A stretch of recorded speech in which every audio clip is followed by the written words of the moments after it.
Sean O'Malley reveals that he heard Dana White was not happy about Charles Oliveira's team announcing his injury. Sean also gives his take on Dillon Danis boxing Logan Paul. He thinks Logan will have the advantage. Oh, Volk Islam. Yeah, last night, Volk Islam.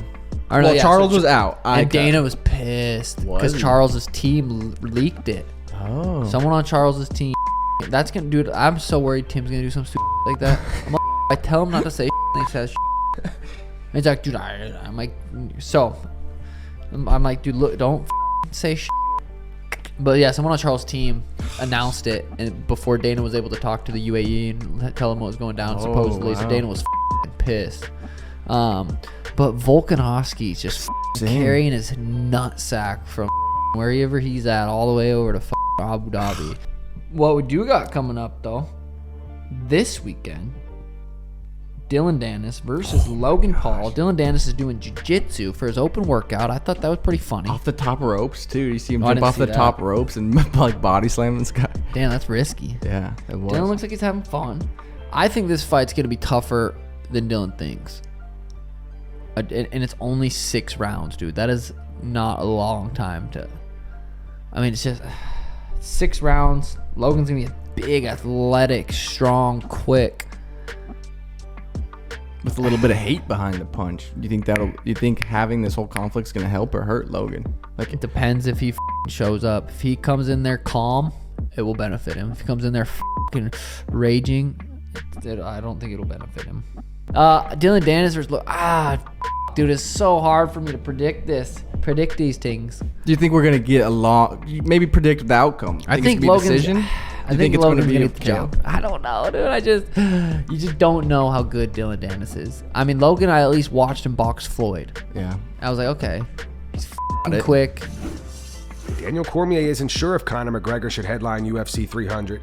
DC questions on whether or not it's right to have Conor as the main event over the title fights that will be on the card. DC said people in the general public are so excited about Conor McGregor coming back, and I gotta be honest with you, I feel like a lot of the hardcore fans are a little fed up with it. They just want to see him back. They're tired of he's back, he's gone, he's back. They want Conor McGregor back, and they want him back in the manner in which he's consistent and he's fighting frequently. But I don't know if that's going to be the case with Conor anymore. I believe at this point he's a marquee attraction that, when he's there, he warrants the biggest fights in the world. Meaning UFC 300 does fit the bill. But that also lends you to ask the question, does Conor McGregor at UFC 300 main event? Because generally when you do a UFC 300, 100, or 200, there are a number of title fights on that card. Does Conor McGregor top all of those title fights in headline? And if he doesn't, how do you have a conversation with Conor about not being in the headlining seat when most of the people who will tune in will be watching Conor? But when you watch Conor's fights, he's been on a bit of a downturn. He has not won many fights, but I think that speaks to the star power that he possesses. That even though he is on that type of run, he's still maybe the guy that, when you look at the biggest fight in the history of the sport and the history of the company, they go, you know what? Title fights or not, you are still going to be the headlining act. Is Conor McGregor the headlining act at UFC 300? Or does he go before people that are holding championship belts? What do you guys think? Do you think Conor should headline, or should he be earlier on the card? Post your opinions in the comments.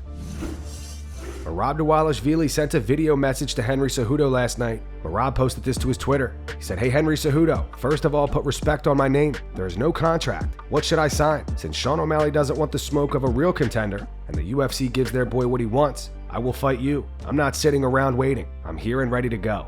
Hey Henry Cejudo, first of all, put respect on my name. Stop your disrespect. You may be humbled again. Next, fake news. There is no contract. What should I sign? Since Sean O'Malley doesn't want to smoke with real contender, and of course UFC gave their boy what he wants, I'm not gonna sitting around and waiting. I'm gonna fight with you. I'm here, ready to go. Hunter Campbell says USADA has some serious legal liabilities on their hands. The UFC is not happy with the way the CEO of USADA blamed their parting of ways on Conor McGregor, saying the reason the UFC no longer wanted to work with USADA is because they don't want Conor to wait 6 months in the testing pool to be able to return. Hunter says what USADA did to Conor is disgusting. I know today I was told after I think they received our letter last night, he's already backtracked and he's now confirmed that at no point in time did Jeff, myself, or any other UFC representative, Dana, not a single person ever went to USADA and told them anything other than Conor McGregor would re-enter the program when he was healthy.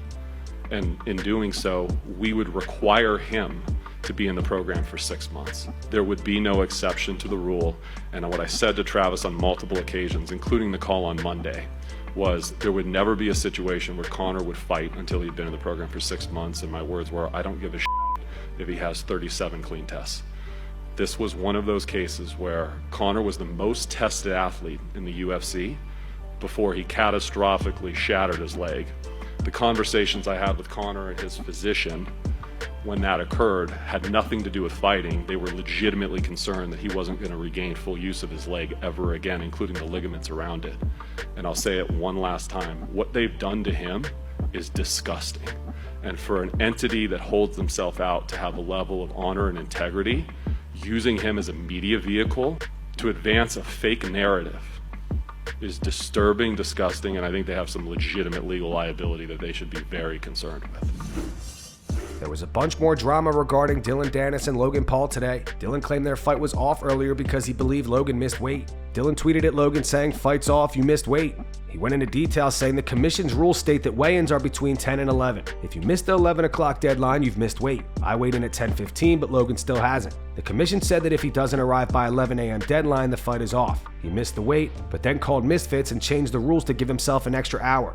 We should be on an even playing field. He shouldn't get special treatment. He's already got more juice than Tropicana. He missed the weight, plain and simple. They're trying to handicap me as much as possible. Then Dillon tweeted a fight poster with him and Jake Paul. Says, since Logan missed weight and the fight has been canceled, I'll be facing Jake Paul tomorrow night. It looks like the fight between Logan and Dillon is still on, however. Both were at the weigh-ins and did a face-off. Speaking of Dillon Danis, Sean Strickland had some harsh words for him today. Safe to say that Sean is not a fan. In an interview with Nina Drama, Sean said, I think Dillon is a piece of shit.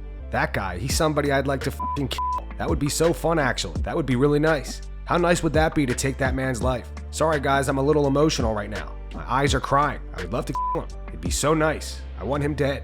A man can dream. And that's going to wrap it up for the news. Thanks for watching. For daily MMA news and content, subscribe to Full Mount MMA and click the bell icon to be notified when we post videos. Here are the 3 top comments from last video. These comments are in reference to Jon Jones and Dana White's response to USADA parting ways with the UFC in 2024. The first one's from Gib Johnson. It says, bro, Jon thinks we're dumb. He literally said he hid under a cage for a whole day to hide from USADA. The second one says, Dana calling someone else a scumbag is one of the most Dana White things to say. And the final one's from Luke G. It says, LOL, Dana acting like cutting out USADA to save Conor and Jon Jones wasn't his plan all along. Those were the 3 top comments from last video. If you want to be featured in the next one, all you have to do is comment down below. And if you missed yesterday's news, click the video on screen right now to get caught up.